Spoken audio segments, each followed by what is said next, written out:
നമസ്കാരം. ശശി തരൂരിനെ നേരത്തെ ഹൈക്കമാൻഡ് വിളിച്ചതിന് പ്രത്യേകമായി ചില കാരണങ്ങളുണ്ട്.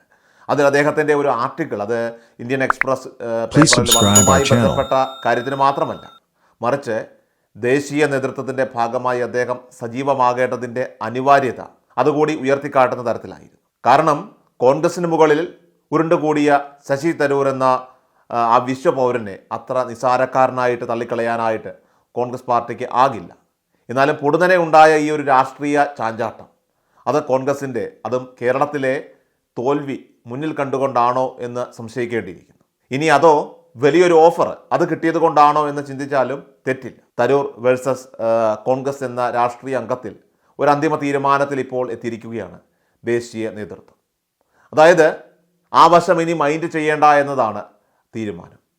അതായത് തരൂർ ഇനി എന്ത് പ്രകോപനം ഉണ്ടാക്കിയാലും അതിൽ ശ്രദ്ധിക്കാനോ മറുപടി പറയാനോ നിൽക്കണ്ട എന്നാണ് നേതൃത്വം ഇപ്പോൾ പറഞ്ഞിരിക്കുന്നത്. പുള്ളി എന്ത് വേണമെങ്കിലും അങ്ങ് പറഞ്ഞോട്ടെ, അതിലൊന്നും പ്രതികരിക്കാതെ മിണ്ടാതിരിക്കാനാണ് ഇപ്പോൾ നേതൃ തീരുമാനം വന്നിരിക്കുന്നത്. അങ്ങനെ ശശി തരൂരിന് വഴങ്ങേണ്ടതില്ല എന്ന് കോൺഗ്രസ് ഹൈക്കമാൻഡ് തീരുമാനം ഇപ്പോൾ വന്നിരിക്കുകയാണ്. തരൂരിനെ പരമാവധി അവഗണിക്കുക എന്ന സമീപനം സ്വീകരിക്കാനാണ് കോൺഗ്രസ് ദേശീയ നേതൃത്വത്തിൽ ഇപ്പോൾ ധാരണയുണ്ടായിരിക്കുന്നത്. തരൂരിൻ്റെ ഈ ഒരു നിലപാട് അതൊരു സമ്മർദ്ദ തന്ത്രമാണെന്നും ഹൈക്കമാൻഡിൻ്റെ വിലയിരുത്തൽ ഇപ്പോൾ വന്നു കഴിഞ്ഞു.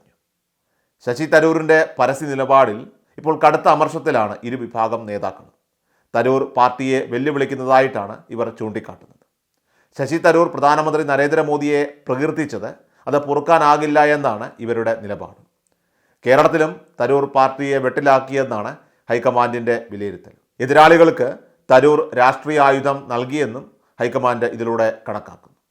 തരൂരിൻ്റെ അഭിപ്രായങ്ങളിൽ ഹൈക്കമാൻഡ് പരസ്യ പ്രതികരണം ഇപ്പോൾ വിലക്കിയിരിക്കുകയാണ്. തരൂരിൻ്റെ വിമർശനങ്ങളെ പൂർണ്ണമായിട്ടും അവഗണിക്കാനും തരൂരിൻ്റെ നീക്കങ്ങൾ അത് വളരെ കൃത്യമായി തന്നെ നിരീക്ഷിക്കാനുമാണ് ഇപ്പോൾ കോൺഗ്രസ് നേതൃത്വം ഇപ്പോൾ തീരുമാനിച്ചിരിക്കുന്നത്. കോൺഗ്രസിനെ തുറന്നെതിർക്കാനുള്ള ആർജവം അത് ശശി തരൂർ കാണിക്കുന്നതിനുള്ള പ്രധാന കാരണം ഇപ്പോൾ അപ്രസക്തമാകുന്ന കോൺഗ്രസ് പ്രസ്ഥാനത്തെ കൊണ്ടാണ്. നമുക്കറിയാം, മുൻ UN അണ്ടർ സെക്രട്ടറി ആയിരുന്ന തരൂരിന് തെരഞ്ഞെടുപ്പിൽ വിജയിക്കുക എന്നത് ഒരു ബാലികേറ മലയായിരുന്നില്ല. കാരണം മൻമോഹൻ സിംഗ് സർക്കാരിൻ്റെ കാലത്ത് പോലും കേന്ദ്രമന്ത്രി വരെ ആകാനായിട്ട് ശശി തരൂരിന് സാധിച്ചു.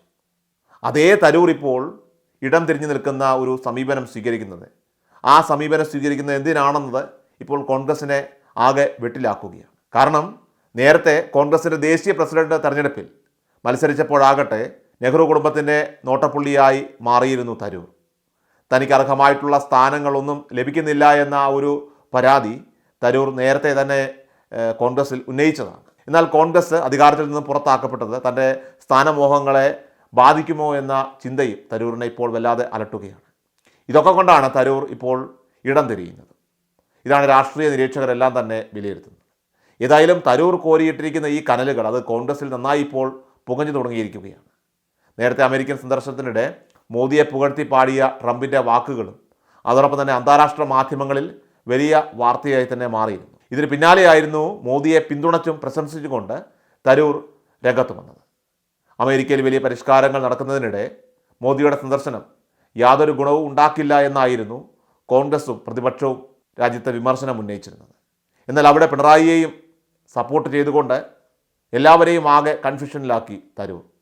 തരൂരിന് മുന്നിൽ പ്രധാനമായിട്ട് നിൽക്കുന്നത് ഇപ്പോൾ 3 വഴികളാണ്. ഒന്നെങ്കിൽ കോൺഗ്രസ് വിട്ട് BJPയിലേക്ക് പോവുക, ഇനി അതല്ലെങ്കിൽ മുഖ്യമന്ത്രി കസേര മോഹിച്ചുകൊണ്ട് ഇടതുപക്ഷത്തേക്ക് തിരിയുക, ഇനി അതുമല്ല എങ്കിൽ സ്വന്തം പ്രാധാന്യത്തെ കോൺഗ്രസിൽ മാർക്കറ്റ് ചെയ്തുകൊണ്ട് ഇനി അടുത്ത തെരഞ്ഞെടുപ്പിൽ ഒരു വിലപേശൽ അത് നടത്തുക.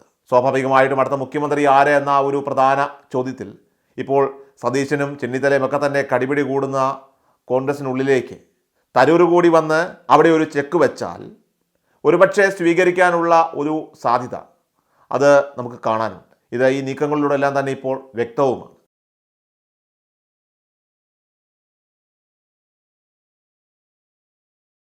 എല്ലാ ദിവസവും വാർത്തകൾക്കായി സബ്സ്ക്രൈബ് ചെയ്യുക, ഫോളോ ചെയ്യുക. വാർത്തകളുടെ നോട്ടിഫിക്കേഷനായി ബെൽ ഐക്കൺ എനേബിൾ ചെയ്യുക. Please subscribe our channel.